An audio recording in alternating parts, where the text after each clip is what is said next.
Welcome to the Life on Shuffle podcast, a collection of stories about people who have taken chances, embraced the unexpected, and inadvertently discovered their true passion. Today we're featuring Jim Goare, a restaurant owner from Lenoir, North Carolina.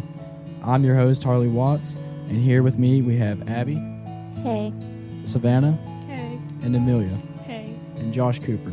Jim Goare is the owner of JD's Smokehouse, which has locations in Gamewell and Rutherford College. Jim was born in Georgia and has a wife named Debbie and a son named Matt. Welcome to the show, Jim. Thank you. Thank you so much for joining us today. We're going to jump right in by asking our first question. When you were 12 years old, what did you dream to be when you grew up? I think I always wanted to be in business. I liked briefcases and stuff like that. Did you have any inspiration of why? I did. Actually, I did later. My first employer was a big influence on me. He taught me good work ethic and how to enjoy what you do. Then Savanah has questions about your childhood and throughout school, so I'll pass it over to her. Okay. Hello, Jim. I just wanted to ask some questions about your childhood and what it was like and what did you enjoy to do? I enjoyed sports. When I was one of four children, I was in the middle, so I was always scrounging around for acceptance. Did you see yourself owning a barbecue? No, I didn't. But I knew I wanted to be involved in business somehow. Mm-hmm. So what led you to barbecue exactly? Well, I wrote down a lot of stuff that goes for a long time because I'm old. But I started out, mowing grass and delivering papers, and then I washed dishes at Holiday Inn there in Morganton, North Carolina. I don't know if I need to continue on or what, but then I started cooking, and then I did the buffet, and ended up becoming the food and beverage director there later on when I was 18. And A little bit of everything. a little bit of everything, yeah. All right. Well, I'll pass it on over to Amelia, who's going to ask more about your teens and 20s. So, speaking of like the jobs you were talking about, did you, after high school, did you attend college or do any like trade school type of things since you wanted to be in business? I did not. I had, from starting out at 14 years old, and then I ended up being the manager. I saw the world pretty small. I thought the world was my world. I didn't realize all the opportunities, I guess, out there. But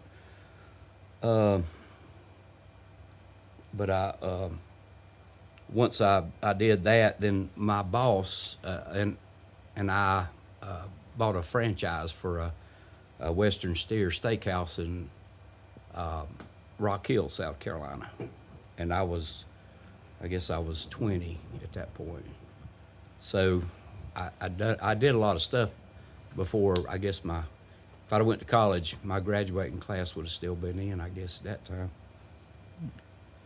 Since you didn't go to trade school or college, and how from like being younger at the time, whenever you knew you wanted to go into business, what really motivated you? Like, did you have someone else in your family that did business and like talk to you about it, or No, was it something that popped up? I think when I started out, I was probably motivated by money because my family didn't have much, and so when I had some spending money, was able to buy a car and all that. I think that was at early age. That was my motivation, and it changed as time went on. So with how you were talking about, like, with the motive of money, and also as with, like, since you own a barbecue now, what did you think of whenever you thought of business, of what you were maybe possibly owning whenever you first thought about the idea of business? I think at one point I wanted to own a hotel because that was really all I knew. And then, then we, ended up, my boss offered me a partnership in something there in South Carolina, so I pursued that, and just mainly tried to keep a good attitude, good work ethic, and that's really my whole life. I've enjoyed everything I've done. So, as was mentioned in the introduction, where you have 2 locations of JD's, since you originally were from Georgia, were you ever thinking about opening a business in Georgia of JD's? No, I started a cleaning and restoration business on St. Simon's Island, Georgia. I guess at that point I was probably about 33 or 34, and did that for 20 years. That's where my children mostly grew up. So I'm a Georgia Bulldog fan, I guess. So, what made you really want to come to North Carolina? I'm a native of here, Harley, and so I was. This was home, and I sold after about 20 years. I sold our restoration business in Georgia, and I retired. But I realized I was miserable, and all I needed was about a 2-week vacation because I never took one. So after that point, I'd see all my neighbors going to work, and I got so depressed and started looking for something else to get into. So, how old were you when you opened JD's? I was 54, I think. And my son, he called me out of the blue when we were getting ready to do it, and he had just got his master's degree, and he said he wanted to get involved with it with us. And of course, you know, it was pretty risky at that time, especially our location we weren't real sure about. And he had just got his master's degree, and I said, "Are you crazy?" And he said, "No, I think I'd like to do that." So probably after the first year, he pretty much took the reins and ran with it. And I was just kind of, I guess I was a backstop for him more than anything. When you were talking about the restoration business, did you ever think that like your son would get in with that and take that over, and you had maybe talked with him to where he knew it was always an option to do some type of business with you? Yes, I did, and it's funny. I've got 2 sons. My older son and Matt, the one that did get involved with us, they hated the business that we were in, and so that's why we basically got out of that, because, you know, we had gotten what we needed to get out of it, and we were getting older, especially for that kind of work, and there was, you know, we didn't have any legacy that we were gonna, you know, that they would pursue, so that's when we decided just to sell it and come back up. Well, we didn't decide to come back up here at that point, but we did shortly after that. Would you say your son Matt was a big influence on opening up JD's? Oh yeah, definitely. And it was a great thing, you know, to have your son involved in it. And I think if you ask him, he would say the same thing. And I found out that there was young people had a lot to offer, and I think he found out old people wasn't all that dumb. So there you go. But it's funny, of all the episodes that we've recorded and all the stories that we've captured, you know, a lot of the who influenced people comes up, right? Oh yeah. And you're the first person to actually, you know, identified a son, you know. Oh yeah. Somebody, usually it's a parent that influences, which I guess works the other way for Matt there, but it's neat to see that, you know, your children can be of an influence to you as well when it comes to like businesses and careers and yeah, you know. Absolutely. Yeah, I've been very blessed with that. What do you enjoy most about owning JD's? I always enjoyed trying to please people. Yeah.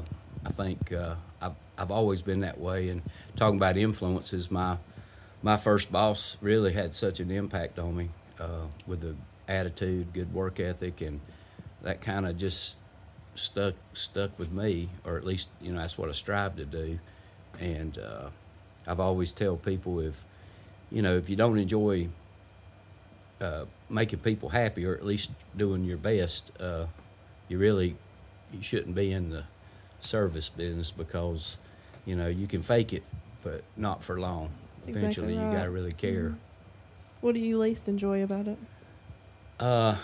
There's not much I don't enjoy now because I don't do much. But through the years, just long hours and Yeah. maintenance and repairs is probably my biggest crawl, because I can't fix anything. So I guess that would be it. Well, I think Abby has a few questions she'd like to ask. Okay. Okay, so if you're looking back on your life, would you take a different path than you ended up going? I probably felt like I would through most of that period, but as I finish up, at my older years, I don't think I would have changed anything. I think it's just been just right. Was it harder when you first opened it?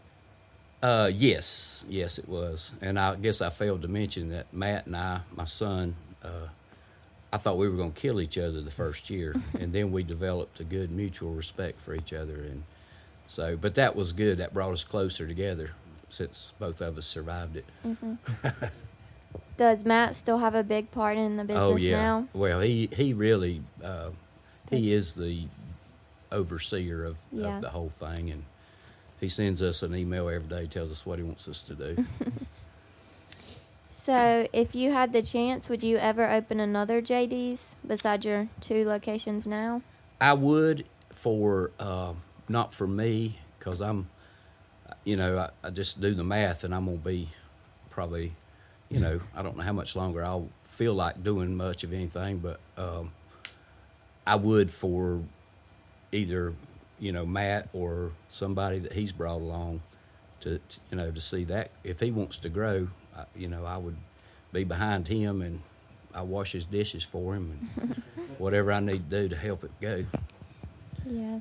So, is you working at the hotel and being in food there, is that what really drove you to do something? Well, it was, and then I guess I was in that for 16 years or so, and then 20 plus years in the restoration business. So getting back into the food business, it was something I was, had done, but so many years had passed, and like everything, the business had changed so much, so I really felt like I was starting over again. Yeah. I tried to approach it like I didn't know anything.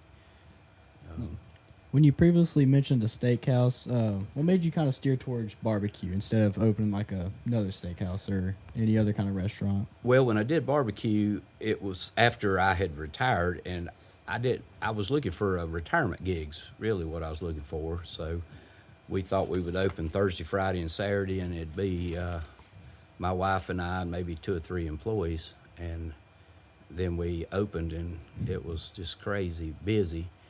And so it turned into be a lot more what I wanted to do. And then, of course, when Matt got involved, we changed our kind of business plan a little bit, just because, it probably needed to be bigger to support everybody that needed to have an income out of it. Yeah, I think this might be a good time for, hopefully we have listeners from all over the place. If you don't care to just kind of, we all know and love JD's, but if you don't care to kind of give a little advertisement, like just describe what it is, the 2 locations, all the things, if somebody was to come and check out some great barbecue and good. Well, we are grits. We are a real smokehouse where our menu's very limited, and that's another reason we're only open Thursday, Friday, and Saturday. We don't have everything we do is around barbecue, but I found out chicken fingers is a whole food group in itself. I didn't know that. Can't believe people order chicken fingers, but they do, a lot of them. But we have barbecue pork, ribs, and brisket, and rib. But I say ribs, I guess I did. And what else did we have? Harley would know more than I do. We got some nice chicken breast and Oh some yeah, half chicken. chickens. Yeah, we got chicken. I never eat chicken, but yeah, we do have chicken. So, what was some inspiration for some of your sides, like your sweet potato crunch? Well, other barbecue places, as well as just our own just kind of brainstorming and trying to figure out what would flow good coming out of the kitchen. And there was a lot of things we considered, but I think I pretty much told everybody we didn't want to do anything for our ego. We wanted something that could be replicated, not because just because you know how to do something doesn't mean you need to do it commercially anyway. So, when you opened your second location, was it harder than opening your first one? Oh no, not at all, not at all. It was really a breeze because when we opened the first one, usually you have either a training crew or somebody that's done it other places. Not only did our people not know, we had no clue. So it was quite an experience. And would you say you like to be known all through North Carolina that you're the Jim Goare, owner of JD's, one of the most successful restaurants in Lenoir? The older I get, I think it's probably time for me to fade off into the sunset from that standpoint. Matt's a little better communicator, and he's a good representative. Plus, he's been there since the beginning, so this is his time, I think, more so than mine. How old is your son? He is 37. He's old. I got to find me some new friends. He's getting too old for me. Which location do you believe you received the most business? It's really kind of a toss-up. Rutherford College outdoes it just by a little bit, but primarily because of the catering. With 10 years, we've had time to build that up, so we don't do quite the outside sales. But inside, we're run neck and neck with them. So. Does the Gamewell location cater? It does, yes, ma'am. I know there's not a Friday that I can remember that we don't try to order our lunch here if we're around to get it. It is one of the go-to favorites around here. Well, we appreciate it very much. Since you talked about how you've always wanted to pursue business, I know from more personal experience and also other people that I've talked to where they think it's really hard to understand the concept. Was it like that for you, or did it just kind of come naturally? It came natural to me, but I think a lot of it was my mentors were so they were so influential over me that it piqued my interest, and I wanted to emulate them somewhat. But my advice on that would be just to pay attention. A lot of times you work somewhere and you do what you do, but you're never really noticing, the whole picture. And I think if you do that, regardless of what you're doing, I think just being aware of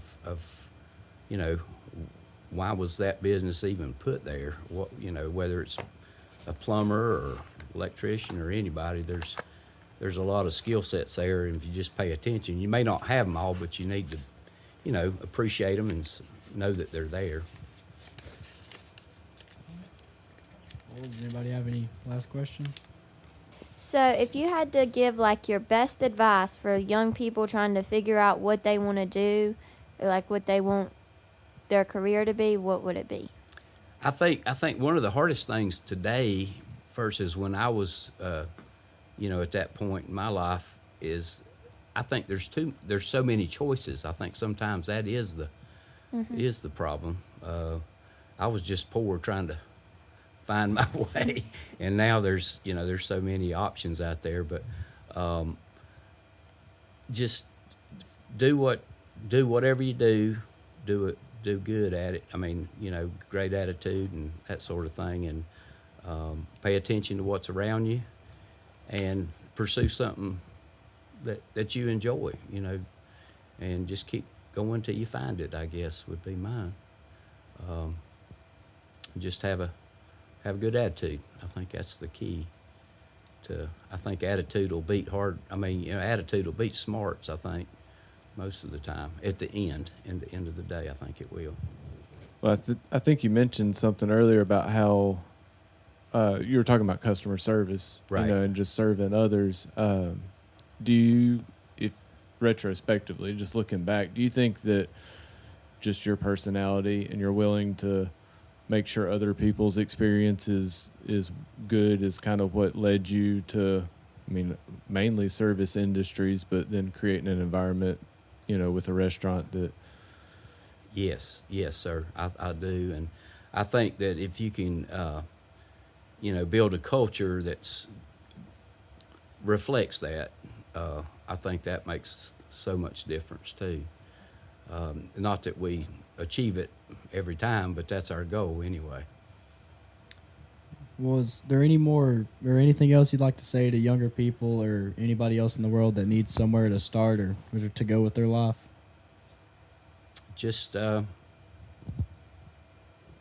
work hard, have a good work ethic, and find somebody that you want to emulate, whether, that's in work or even outside of work, just something that you would want to strive for. And if you're going to get good education, then do it. And there's so many trades out there too, which you can, if you wanted to, you can learn a trade and then turn that into a business. I probably, if I was going to do anything different, it would have been get into a profession like a floor covering business, a plumber or heat and air, something that's got a high demand. And I got a feeling if I'd have learned that, I would have probably turned that into a business too. But that's just me. But either way, it would just enjoy what you do, I guess. Well, if we don't have any more questions, we appreciate it, and we hope you have a good rest of your day. Thank you, sir. Today's episode was recorded on April 4th, 2023. This episode was produced by Amelia Dean, and it was hosted by Harley Watts and myself, Abigail Tucker, with Savanah Smith and Josh Cooper.